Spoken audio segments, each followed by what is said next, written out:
মাদ্রাসায় মসজিদে জেনা হয়, বলৎকার হয়, কারা করে? এই মুফতি মাওলানা। ভিক্ষা করে মসজিদ বানানো লাগবে, কোরআন থেকে দলিল দাও। এই মুফতি, এই মাওলানা, পারলে কোরআন থেকে দলিল দাও। তুমি যে নামাজ পড়ে বেতন নাও, পারলে দলিল দাও।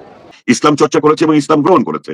তাদের সংস্কৃতিতে কিন্তু সুফি গান আছে, তাদের সংস্কৃতির ক্ষেত্রে কিন্তু বাউল গান আছে, তাদের সংস্কৃতিতে কিন্তু মাজারে হিন্দু, বৌদ্ধ, খ্রিস্টান, মুসলমান সকলের যাওয়া আছে।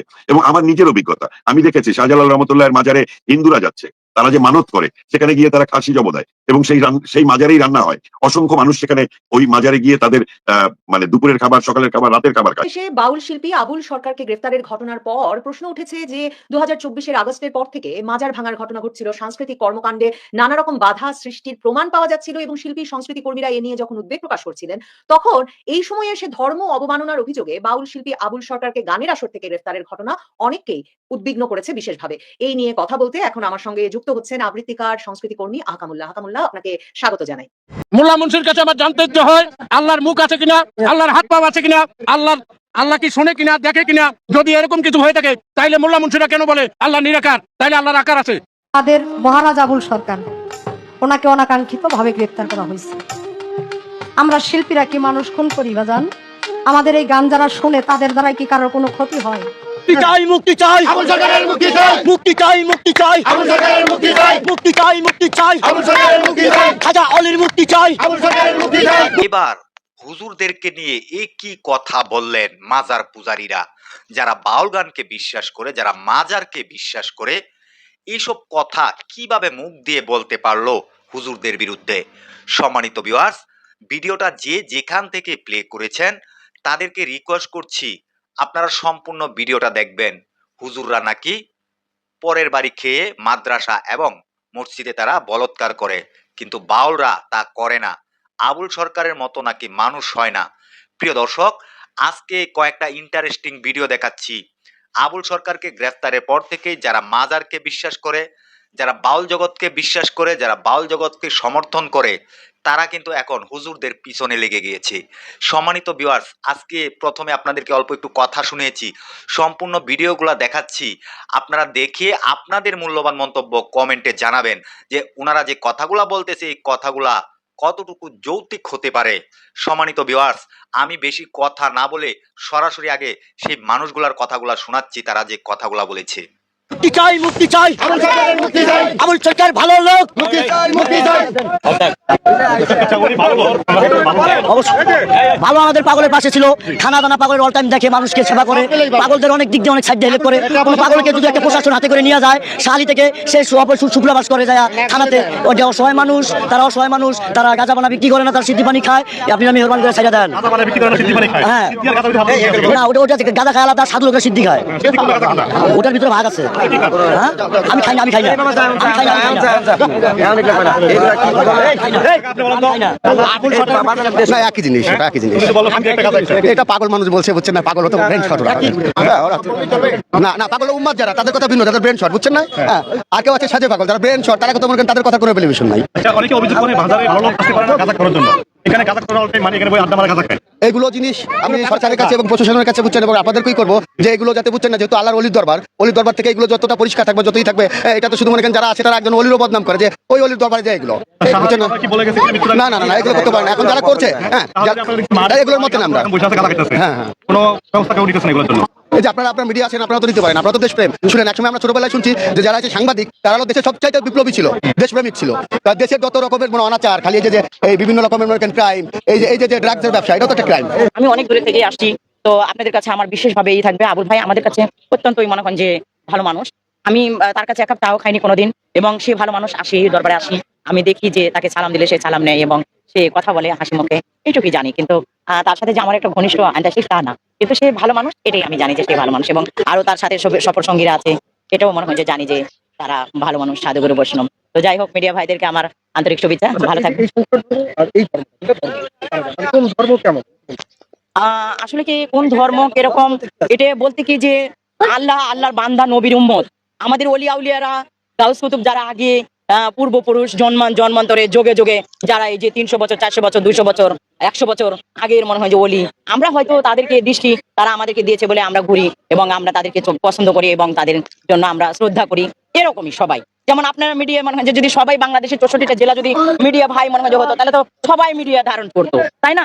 তো এরকমই সবাই যদি ভালো থাকতো তাহলে কেউ জামাত করে। তাইলে যদি আবুল সরকারের এই কথা সঠিক হয়ে থাকে তাহলে আবুল সরকার দোষী, আমি ওই পক্ষ থেকে ক্ষমা চাই, জানি ওনাকে নিঃশর্ত মুক্তি দেওয়া হয়। তাদের সরকারের ক্ষতি হবে, আমি মনে করি গণমানুষ রাস্তায় নেমে আসবে, বিরাট ধরনের একটা গন্ডগোল সৃষ্টি হবে, রক্তাক্ত হবে। ইসলাম নিয়ে কন্দল করা উচিত নয় এবং রক্তাক্ত ঘটানো উচিত নয়। আজকের এ পর্যন্তই, দেখা অন্য কোনো এক জায়গায়, কথা অন্য কোনো আমার এখানে আরেকটা যোগ করতেছি, একজন মুসলিম হিসাবে আসলে ওনার মুখেই কথাটা মানে উনি এই ধরনের এত খারাপ কিছু বলে নাই। উনি জীবন করম নিয়ে পাল্লা হয়েছে, পাল্লা গানের ভিতরে এরকম কথা হয়, এরকম কথার পৃষ্ঠে কথা হয়, তাই বলে আল্লাহ যদি মুখ থাকে। এই যে আমি আপনাকে একটু শোনাচ্ছি, উনি কি বলেছে আমি আপনাকে একটু হ্যাঁ, না আমাকে শুনতে হবে না, আমরা আমার আছে আছে এগুলো আছে।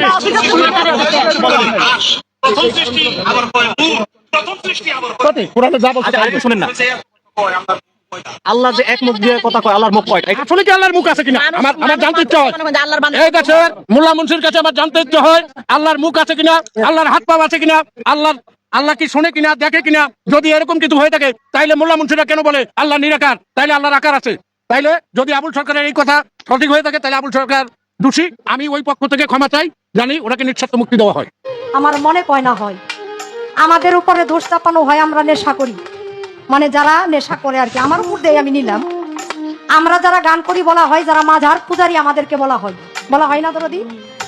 আমাদের মাঝারের মধ্যে নেশাদ্রব্য পান করা হয়। আচ্ছা, আমি যদি বলি বর্তমান সমাজে 80% ঘরে নেশা আছে না বাবা?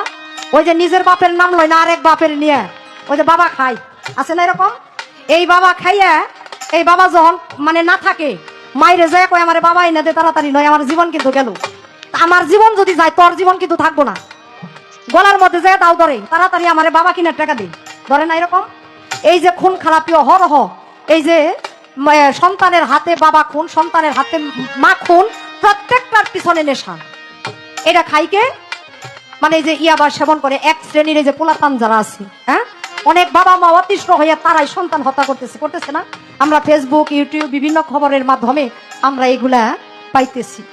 তাহলে শুধু দোষ হয় আমরা যারা এই যে গান বাজনা করি, আমরা যারা মাজারকে একটু ভালোবাসি, আমরা যারা ওলিদেরকে একটু ভালোবাসি। আপনার কাছে আমার প্রথম প্রশ্ন আকাম ভাই, যে এই যে মানে গ্রেফতার করার ঘটনা, বাউল শিল্পী আবুল সরকারকে ধর্ম অবমাননার অভিযোগে এই সময়টা এসে মানে সেটাকে উদ্বেগজনক মনে করবার বিশেষভাবে কারণ আছে কিনা? শত শত মাজার পোড়ানো হয়েছে এর আগে, বাউল শিল্পীরা বলছিলেন, মানে আপনার সঙ্গেও নিশ্চয়ই সংযোগ আছে, গত বহু মাস ধরে শুনছিলাম যে তারা একত্রে জড়ো হয়ে, যেটা তাদের জীবনাচারের অংশ, একত্রে জড়ো হয়ে গান করা, সারা রাত গান করা, পালা গান, বিচার গান, এসব করার স্পেস পাওয়াই কঠিন হয়ে উঠছিল। সে সময় গানের আসর থেকে বাউল শিল্পীকে গ্রেফতারের ঘটনা ঘটলো। এটাকে মানে দুটো ভাবে দেখা যায়। একটা হচ্ছে যে শিল্প চর্চাকে এই সরকার এবং সরকারের যে কার্যক্রম, তাতে আমরা দেখি যে এই সরকারের মূল আক্রোশটাই হচ্ছে সংস্কৃতি চর্চার উপরে, এবং এই ক্ষেত্রে খুব গুরুত্বপূর্ণ হচ্ছে বাঙালি সংস্কৃতি, সেটার চর্চাকে তারা কোনোভাবেই মেনে নেয় না। কারণ বাঙালি সংস্কৃতির মূল দর্শনটাই হচ্ছে সবার উপরে মানুষ সত্য, তার উপরে নাই। আমাদের এই বঙ্গকে হিন্দুরা শাসন করেছে, বৌদ্ধরা শাসন করেছে, গুপ্তরা শাসন করেছে, মৌর্যরা শাসন করেছে, মোগলরা শাসন করেছে, ইংরেজরা শাসন করেছে। এই সকলের শাসন ব্যবস্থার সময় যে সংস্কৃতিগুলো ছিল, সেই সংস্কৃতিগুলোকে যুক্ত করে বাঙালির একটা নিজস্ব সংস্কৃতি দাঁড়িয়েছে। সেই সংস্কৃতিটা হচ্ছে সবার উপরে মানুষ সত্য, তাহার উপরে নাই। এবং এই বাংলায় আমরা জানি যে সংস্কৃতি চর্চা বলতে যা বোঝায়, অর্থাৎ জীবনাচারের যেই সমস্ত অনুষ্ঠানগুলো আছে, আয়োজনগুলো আছে, তার মধ্যে অত্যন্ত গুরুত্বপূর্ণ হচ্ছে ইসলামের সুফিইজমের চর্চা করা। এই লোকটি যিনি বক্তব্য দিচ্ছিলেন, আপনি তার কথা নিশ্চয়ই পুরোটা শুনেছেন। তিনি শুরুটাই করেছেন এইভাবে যে নামাজ পড়ো কিন্তু তুমি এতিমের হক মারো, নামাজ পড়ো কিন্তু তুমি শরীকের হক মারো, নামাজ পড়ো তুমি দুর্নীতি করো, নামাজ পড়ো তুমি ঘুষ খাও, তাহলে সেই নামাজ আসলে কবুল হবে কিনা? এটি কিন্তু যুগে যুগে ইসলামী পণ্ডিত যারা, তারা কিন্তু ব্যাখ্যা করেছেন। এবং ইসলামে একটি হচ্ছে কোরআন, যেটি আল্লাহ প্রদত্ত, এরপরে হযরত মুহাম্মদ সাল্লাল্লাহু আলাইহি ওয়াসাল্লাম এটার ব্যাখ্যা দিয়েছেন, এরপরে তার সাহাবী যারা ছিলেন তারা ব্যাখ্যা দিয়েছেন, এবং এরপরে যারা নাকি পীর পয়গম্বর তারাও কিন্তু ব্যাখ্যা দিয়েছেন। এবং অদ্ভুত রকম ভাবে আমাদের এই বঙ্গে মূলত ধর্ম প্রচার করে কিন্তু সুফিইজমে যারা বিশ্বাস করে তারা, অর্থাৎ সেই সমস্ত পীর পয়গম্বররা। যেমন বাংলাদেশে ইসলাম চর্চায় অত্যন্ত গুরুত্বপূর্ণ শাহজালাল রহমতুল্লাহ আলাইহি, এইখানে গুরুত্বপূর্ণ শাহপরান, এখানে গুরুত্বপূর্ণ বাইজিদ বোস্তামি, এখানে গুরুত্বপূর্ণ খান জাহার আলী। এবং আমরা দেখেছি যখনই জামাত ক্ষমতায় থেকেছে তখনই তারা একদিকে যেমন মুক্তিযুদ্ধের পক্ষের শক্তির উপরে আক্রমণ করেছে, বাঙালি সংস্কৃতির উপরে আক্রমণ করেছে, এবং তারা কিন্তু এই মাজার যেগুলো যারা মূলত এই বাংলাদেশে ইসলামটা প্রচার করেছে এবং ইসলাম ধর্ম প্রতিষ্ঠা করেছে, তাদের আগমনের ভেতর দিয়ে এই বাংলায় প্রচুর মানুষ ইসলাম গ্রহণ করেছে। সেই মানুষগুলো যেখানে যায়, জীবনযাপনের যে প্র্যাকটিসটা করে, সেখানে কিন্তু তাদেরকে বাধা দেওয়া হয়। আমরা জানি শাহজালাল রহমতুল্লাহ আলাহের যে গজার মাছগুলো আছে ওনার দরগায়, সেই গজার মাছগুলো কিন্তু বিষ দিয়ে মেরে ফেলার চেষ্টা হয়েছে। বাজিদ বোস্তামির মাজারে যে কাছিম গুলো আছে সেগুলোকে কিন্তু তারা বিষ দিয়ে মারার চেষ্টা করেছে। খানজাহান আলীর মাজারে যে সাদা পাহাড় কালা পাহাড় দুটো কুমির আছে, তাদেরকে মেরে ফেলতে চেয়েছে। সুতরাং এটি স্পষ্ট যে বর্তমানে যারা নাকি ইসলামের ধারক বাহক বাংলাদেশে, তারা মূলত জঙ্গিবাদে বিশ্বাস করে, এবং যেহেতু তারা মৌদুদিবাদে বিশ্বাস করে এবং জঙ্গিবাদ তাদের একটি কর্মসূচি, মানে ইসলামের কিন্তু ইসলাম প্রচার একটা, আরেকটা হচ্ছে ইসলামকে জোর করে চাপিয়ে দেওয়ার চেষ্টা। সেই জায়গাতে দাঁড়িয়ে আমাদের কিন্তু একটি জিনিস খুব গুরুত্বপূর্ণ, সেটি হচ্ছে যারা প্রচার করে তাদেরকে মেরে ফেলে তারা তাদের যে মৌদুদিবাদ সেটি কায়েম করতে চায়। অথচ মৌদুদিবাদ কিন্তু আন্তর্জাতিকভাবে নিষিদ্ধ, এমনকি পাকিস্তানেও নিষিদ্ধ। সেইখানে তারা মৌদুদিবাদের চর্চা করতে চায়। কয়েকদিন আগে জামাত নেতা কিন্তু ঘোষণা দিয়ে বলেছে যে কাদিয়ানীদের ব্যান করা হবে।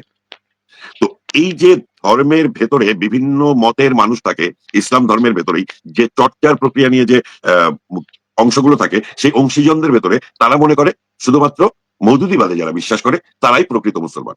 অথচ এই বাউলের আমি দেখছি যে তার মাধ্যমে কিন্তু সংখ্যালঘু, মানে যখনই বাংলাদেশে সংখ্যালঘুদের পরিস্থিতি খারাপ, সংখ্যালঘুরা চাপে আছেন, তাদেরকে আরো প্রান্তিক করে ফেলা হচ্ছে, এ নিয়ে আলাপ করলেই বাংলাদেশে আলাপটা চলে যায় যে কতজন হিন্দু নিহত হয়েছেন 2024-এর 5ই আগস্টের পর। কিন্তু সংখ্যালঘুত্ব বা প্রান্তিকতা তো আসলে শুধুমাত্র হিন্দু মুসলমান নয়।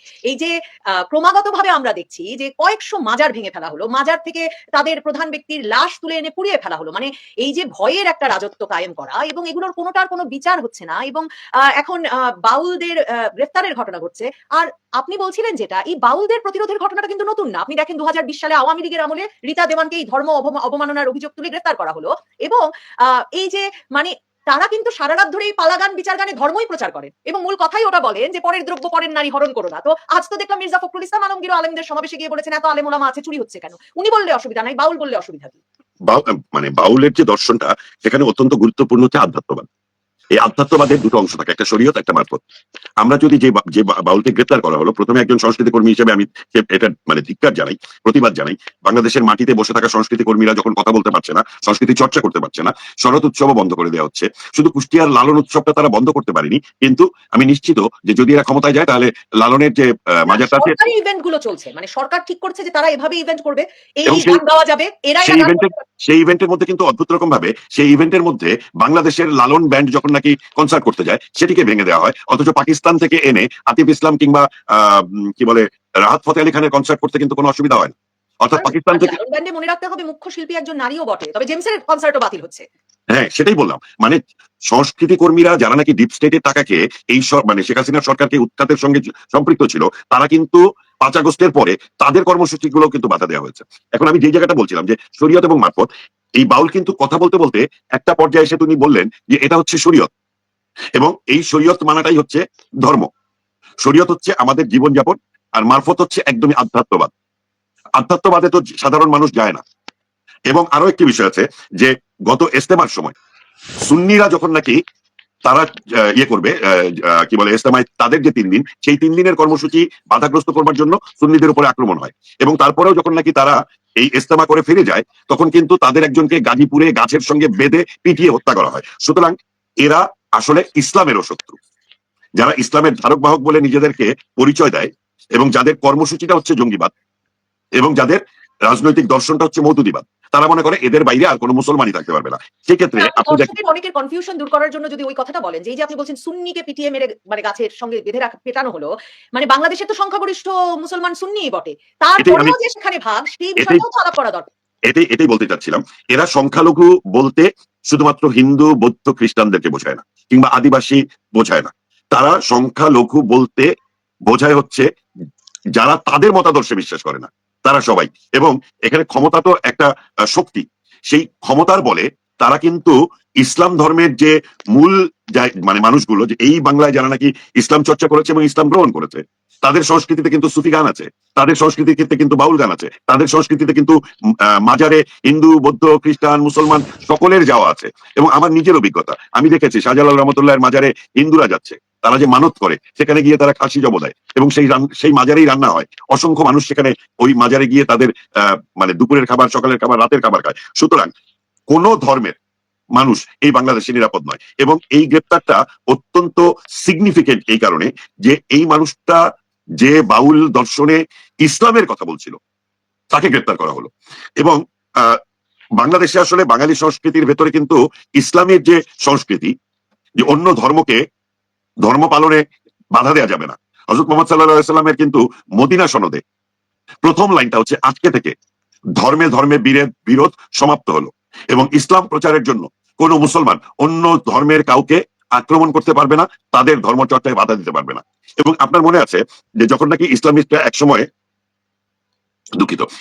যখন নাকি একসময় ইসলাম প্রচারের জন্য চাপ সৃষ্টি করলো এবং জনগণের ভেতরে একটি আন্দোলন তৈরি হচ্ছিল যে আমরা ধর্মনিরপেক্ষ সাম্প্রদায়িক বাংলাদেশ চাই এবং বাংলাদেশের রাজনীতিতে ধর্মভিত্তিক রাজনীতিকে নিষিদ্ধ করতে হবে, তখন কিন্তু তারা আন্দোলন শুরু করলো এবং শেখ হাসিনা কিন্তু বলেছিলেন যে আমি মদিনা সনদ অনুযায়ী রাষ্ট্র চালাবো। তখন শেখ হাসিনাকেও কাফের বলার চেষ্টা করেছিল।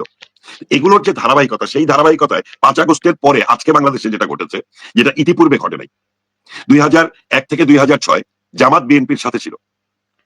ওই সময়ে জামাত অনেক আক্রমণ করেছে মুসলমান ধর্মের অন্য মতাদর্শে যারা বিশ্বাস করে, যেমন আমরা হচ্ছে হানাফি, সুন্নি, আমাদের উপরেও তারা আক্রমণ করেছে। এবং আপনার মনে আছে চ্যানেল আইতে নিয়মিত বিভিন্ন মুসলিম কান্ট্রিগুলোতে গিয়ে মূল যে স্থাপনাগুলো আছে, যেখানে কিন্তু ওই ইসলামিক রাষ্ট্রগুলোতে ভাস্কর্য আছে, ওই ইসলামিক রাষ্ট্রগুলোতে মিউজিক গ্যালারি আছে, আর্ট গ্যালারি আছে, এইগুলো প্রচার করতেন যিনি, তাকে কিন্তু তার বাড়িতে ঢুকে মধ্যরাতে জবাই করে হত্যা করা হয়েছিল।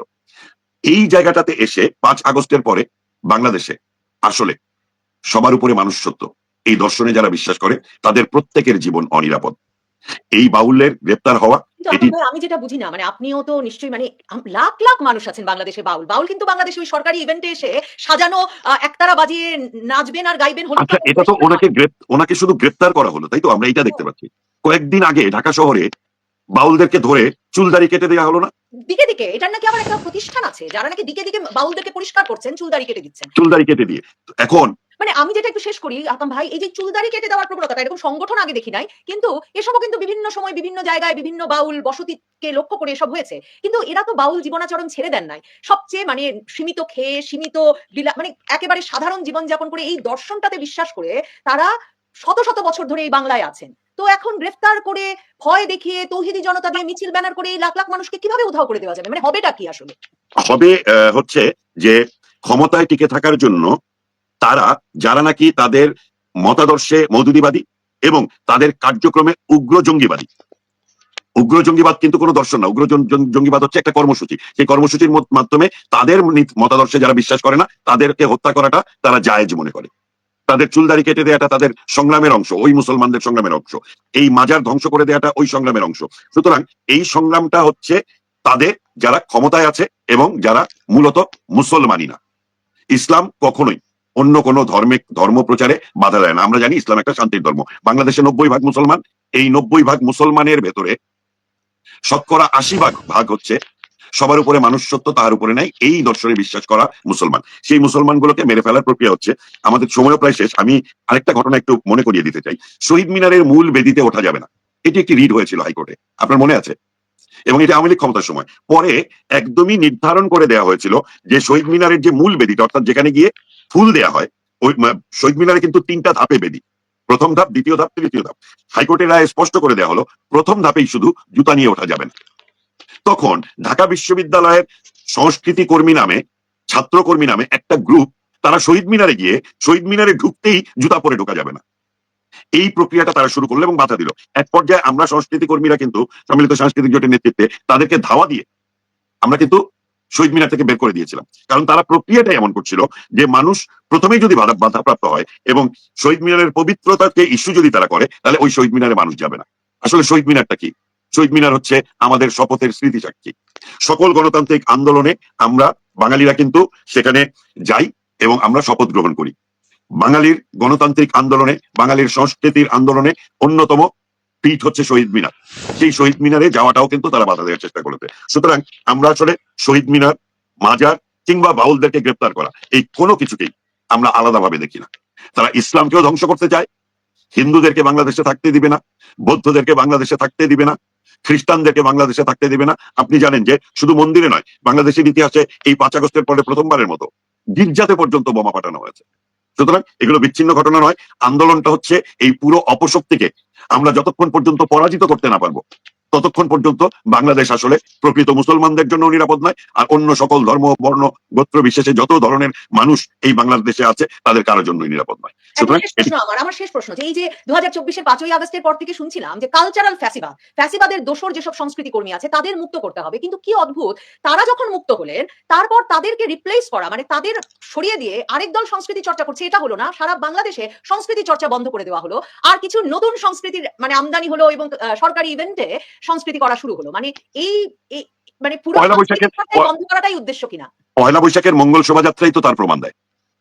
মানে যেই মঙ্গল কামনায় মানুষ বছরের প্রথম দিনে বাঙালি সংস্কৃতিতে যারা বিশ্বাস করে তাদের নতুন বর্ষের শুরুটা করতো মঙ্গল শোভাযাত্রা দিয়ে, যেটি ইউনেস্কো কর্তৃক স্বীকৃত একটি ইভেন্ট। সেই ইভেন্টটাকে ইসলামীকরণ করা হলো। আমি শেষ করি এই জায়গাটাতে। আপনি বলছিলেন তো কালচারাল ফ্যাসিস্টের কথা, যদি বাংলাদেশকে সত্যিকার অর্থে বাঁচাতে হয় তাহলে আমাদেরকে ওই ফ্যাসিস্ট যে ট্যাগটা আমাদেরকে দেওয়া হচ্ছে সেটা আমাদেরকে মেনে নিতে হবে, এবং এই ফ্যাসিস্ট ট্যাগটা মেনে নিয়ে আমরা সকলে ফ্যাসিস্ট। আমি গতকালকের একটা ছোট্ট উদাহরণ আপনাকে দিই। ট্রাম্পের ওখানে নিউ ইয়র্কের মেয়র গিয়েছিল, তখন সাংবাদিকরা ওই মেয়র কিন্তু তার ইলেকশনের সময় ট্রাম্পকে বলেছিল ফ্যাসিস্ট। সাংবাদিক যখন প্রশ্ন করে যে তুমি তো ট্রাম্পকে ফ্যাসিস্ট বলেছিলে, তুমি কি এখনো মনে করো ফ্যাসিস্ট? মেয়র জবাব দিতে যাবে, তখন ট্রাম্প তাকে থামিয়ে দিয়ে বললো, it's easy to say yes, don't argue with it. So এখন বাংলাদেশে সংস্কৃতি কর্মীদেরকে ঐক্যবদ্ধ করার জন্য সবচেয়ে সহজ উপায় হচ্ছে আমরা ফ্যাসিস্ট। তুমি যে জেনা বলৎকার করো এটা তোমাদের অধিকার, কোথায় পাইছো দলিল দাও। মানে পাছাও মারে আর ভিক্ষা করতে পাঠায় দূরে দূরে, তাহলে এটা তো ভিক্ষাবৃত্তি ইসলাম ধর্ম সমর্থন করে না। এখন ফতোয়া দিচ্ছে মাজার নাকি কোরআনে পায় না, মিলাদ, দুরূদ শরীফ পড়া এটা কোরআনে পায় না। তাহলে তুই কি কোরআন কিসে পড়ছো? তুমি তো কোরআনই পড়ো নাই। ও কোরআন পড়ছে এই জন্য যে নামাজ পড়ে বেতন নেবে, দুনিয়াবি স্বার্থ হাসিলের জন্য, আসলে ধর্ম করার জন্য না। যদি ধর্ম করার জন্য হয়তো তাহলে মাজার কোরআনে আছে। কোথায় আছে? কোরআনের কোন আয়াতে? কথা বোঝা গেছে? এ সম্পর্কে বিস্তারিত আমি না, আমরা একটা গ্রুপ, 6টা গ্রুপের মধ্যে এখানে আছে হলো আহলে বায়াত পাক পাঁচজন অনুসারী বৃন্দ, 2 নম্বর হলো স্বনির্ভর আধ্যাত্মিক সংসদ, 3 নম্বর হলো বাংলাদেশ দরগা মাজার ঐক্য পরিষদ, 4 নম্বর হলো বিশ্ব সুফিবাদ ঐক্যবদ্ধ আহলে সুন্নাত ওয়াল জামাত, তারপরে আছে বাংলাদেশ তরিকত পরিষদ, এরপরে বিশ্ব ইনসানিয়াত বিপ্লব। হ্যাঁ, এটা 6টা সংস্থা। এটা 6টা সংস্থাই হলো আত্মশুদ্ধি, অর্থাৎ আল্লাহ পাক রব্বুল আলামিন বলছেন ফাদুল্লাহ মুখলিসিন আল্লাহুদ্দিন আলাউল কারিয়াল কাফিরুন। এর অর্থ কি? তুমি বা তোমরা মনকে দেহের অধীন করে আত্মশুদ্ধ হয়ে আমার ইবাদত করো, আমাকে ডাকো। যদিও এ অপছন্দ করে কাফেররা, তাহলে যারা এটা মানে আত্মশুদ্ধি হইতে চায় না তারা পুরোপুরি কাফের। তাহলে এই মুফতি মাওলানা যারা আহলে বায়াত মানে না তারা সবগুলা কাফের।